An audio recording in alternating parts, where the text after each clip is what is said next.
Información que hemos determinado, lo que vamos a ahora representar es el esquema de tablero que de alguna manera nos va a indicar cómo es la organización de la instalación eléctrica de la vivienda, cuáles son los elementos que lo componen, cómo se distribuyen los circuitos, es decir, que nos permite verla a la instalación eléctrica que hemos proyectado en forma sintética. Entonces nosotros ya tenemos determinado la intensidad y potencia de cada circuito. El primer elemento que vamos a representar es la llave térmica general, es decir, viene la conexión desde la red y el primer elemento por el cual pasan los conductores es la llave térmica general. El segundo componente que va a ir conectado en la instalación es el disyuntor diferencial, que es el elemento de protección a las personas.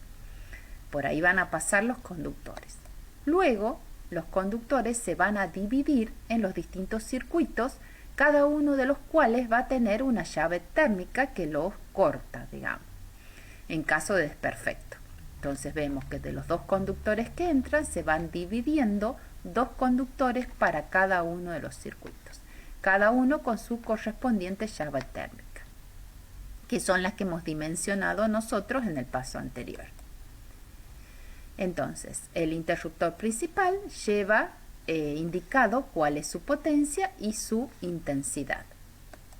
Igual el disyuntor diferencial lleva indicada la intensidad y el tiempo de falla, 30 milisegundos, y la intensidad de corte, que es 30 miliamperes.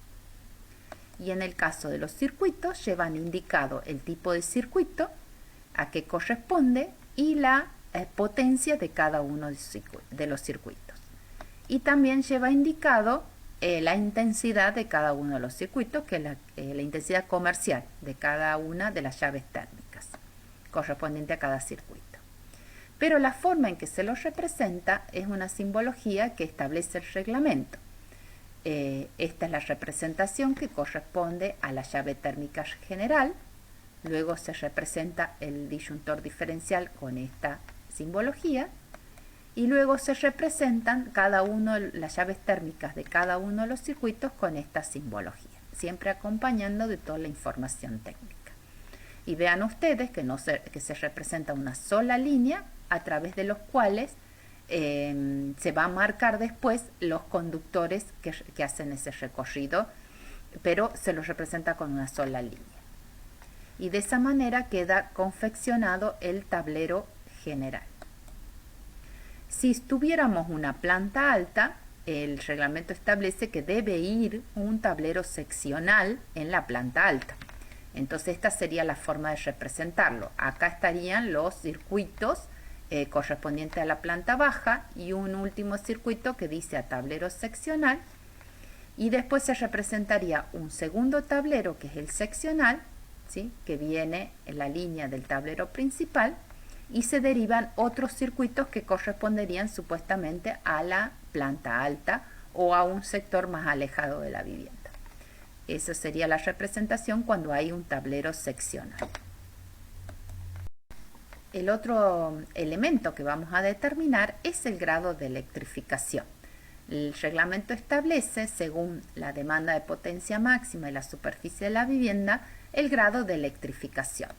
Y eso lo vamos a determinar en función de la potencia total de la vivienda. Esta vivienda tenía de 10.520 volt-ampere como potencia total, es decir, 10 kilovolt-ampere.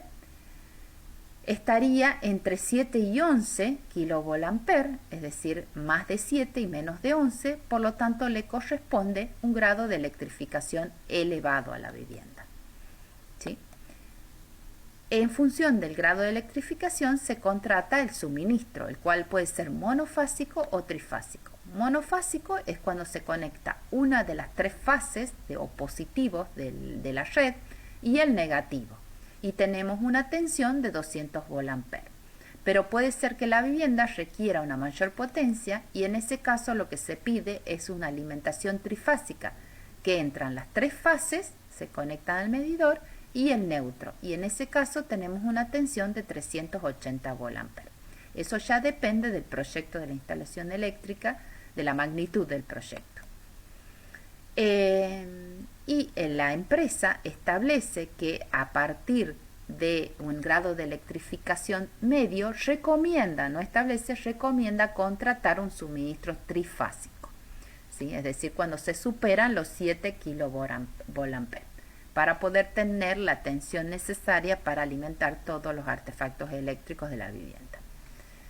Pero de todas formas es una recomendación, eso se establece con la empresa prestadora del servicio. Cuando el suministro es monofásico, ¿cómo quedaría el esquema de tablero? Hay que indicar, aparte de las características de cada uno de los elementos de protección, se debe indicar la cantidad de conductores que recorren la cañería y llegan hasta cada una de las llaves térmicas. En el caso de la alimentación son 2 conductores, la fase y el neutro, que son de 4 milímetros. A partir de la derivación de cada circuito, esos 2 conductores son de 2,5 milímetros.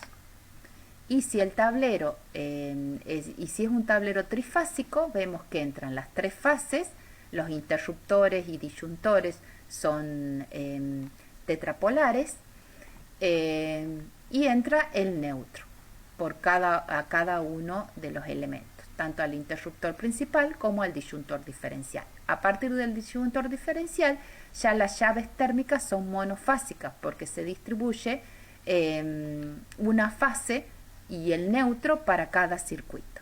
Esa distribución de fases hay que tratar de que sea lo más equilibrada posible. En este caso, como tenemos 6 circuitos, hemos distribuido 2 fases en el circuito 1 y 2, el 3 y 4 ya se alimentan de otra fase y el 5 y 6 de otra de las fases que ingresan. Es decir, que si bien la alimentación es trifásica, la distribución a los circuitos de la vivienda es monofásica. En el caso que la alimentación sea trifásica, para dimensionar tanto el disyuntor diferencial como la llave térmica principal, se debe dividir la potencia total de la instalación ya no en 220, sino en 380 voltios, que es la tensión de la red. Y eso nos da un valor de 27,7 amperes. Buscando en las intensidades comerciales, le corresponde 32 amperes de llave térmica, igual el disyuntor diferencial. Es decir, que vemos que las llaves térmicas son de un amperaje menor, al ser mayor la tensión de la red. Entonces de ahí queda conformado el valor comercial que le corresponde a los elementos de corte y de protección general. Ahí vemos un esquema de un tablero trifásico donde se ven que entran los 4 positivos y el negativo tanto a la térmica general como al disyuntor, y ya después las térmicas de cada circuito entra un negativo y una fase, ¿sí? A todos.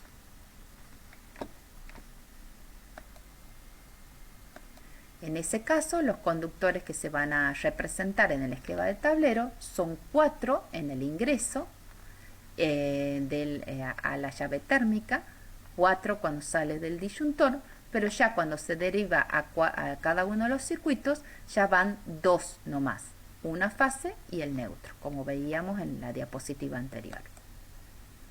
Y finalmente queda la información técnica que hay que presentar.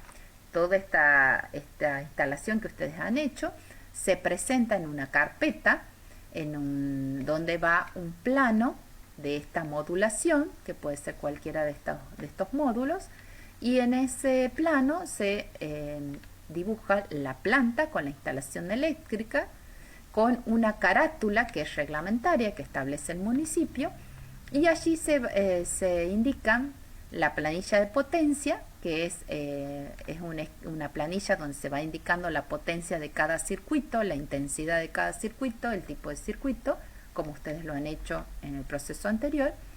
Una planilla de inspección que la llena el inspector cuando va a hacer la supervisión de la instalación eléctrica, y el esquema de tablero, que es el que ustedes acaban de ver.